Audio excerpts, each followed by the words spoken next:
ನನ್ನ ಮಗಳು ರಾಜ್ಯಕ್ಕೆ ಫಸ್ಟ್ ರ್ಯಾಂಕ್ ಬರಲಿಕ್ಕೆ ನಾವು ಕಟಗೇರಿ ಪ್ರೌಢಶಾಲೆಯಲ್ಲಿ ಅಡ್ಮಿಷನ್ ಮಾಡಿದ್ವಿ. ಸರ್ಕಾರಿ ಶಾಲೆ ಆದರೂ ಕೂಡ ಒಳ್ಳೆ ನುರಿತ ಶಿಕ್ಷಕರಾಗಿರೋದ್ರಿಂದ ಯಾವುದೇ ಖಾಸಗಿ ಶಾಲೆಗಳಿಗೆ ಸರಿಸಾಟಿ ಆಗುವಷ್ಟು ಅದಕ್ಕಿಂತ ಹೆಚ್ಚಿನ ರೀತಿಯಲ್ಲಿ ಶಿಕ್ಷಕರ ಒಂದು ಪ್ರಯತ್ನದಿಂದ, ಅದೇ ರೀತಿ ವಿದ್ಯಾರ್ಥಿನಿಗಳ ಪ್ರಯತ್ನದಿಂದ ಕೂಡ ಈ ಒಂದು ಫಲಿತಾಂಶ ಮಾಡಲಿಕ್ಕೆ ಸಾಧ್ಯವಾಯಿತು. ನಮಗೆಲ್ಲ ಖುಷಿ ಆಗ್ತಾ ಇದೆ. ನಮ್ಮ ಇಡೀ ಅಥಣಿಗೆ, ಬೆಳಗಾವಿ ಮತ್ತು ಅಥಣಿಗೆ ತುಂಬಾ ಖುಷಿ ವಿಚಾರ ರಾಜ್ಯಕ್ಕೆ ಫಸ್ಟ್ ರ್ಯಾಂಕ್ ಬಂದಿರತಕ್ಕಂಥದ್ದು. ನಾನು 625ಕ್ಕೆ 625 ಅಂಕಗಳನ್ನು ತೆಗೆದುಕೊಂಡು ಇಂದು ರಾಜ್ಯಕ್ಕೆ ಪ್ರಥಮ ಸ್ಥಾನ ಬಂದಿದ್ದೀನಿ. ತುಂಬಾನೇ ಖುಷಿ ಆಗ್ತಿದೆ. ಇದರ ಹಿಂದೆ ನಮ್ಮ ಶಾಲೆಯ ಶಿಕ್ಷಕರ ಒಂದು ಪ್ರೋತ್ಸಾಹ ತುಂಬಾ ಇದೆ. ಹಾಗೂ ನಮ್ಮ ಮುಖ್ಯೋಪಾಧ್ಯಾಯರು, ನಮ್ಮ ತಾಲೂಕಿನ ಕ್ಷೇತ್ರ ಶಿಕ್ಷಣಾಧಿಕಾರಿಗಳು, ನಮ್ಮ ಜಿಲ್ಲೆಯ ಎಲ್ಲ ಹಿರಿಯ ಅಧಿಕಾರಿಗಳ ಪಾತ್ರವೂ ಕೂಡ ಇದೆ. ಹಾಗೂ ಧಾರವಾಡದ ಅಧಿಕಾರಿಗಳ ಪಾತ್ರವೂ ಕೂಡ ಇದೆ.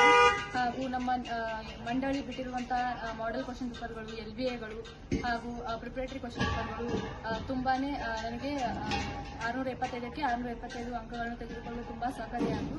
ಹಾಗೆ ನಮ್ಮ ಮನೆಯಲ್ಲಿ ಕೂಡ ಅಷ್ಟೇ ನಮ್ಮ ತಂದೆ ತಾಯಿಯ ಪ್ರೋತ್ಸಾಹ ಇದ್ದ ಕಾರಣ ಇಷ್ಟು ನಾನು ಮಾಡಲು ಸಾಧ್ಯ.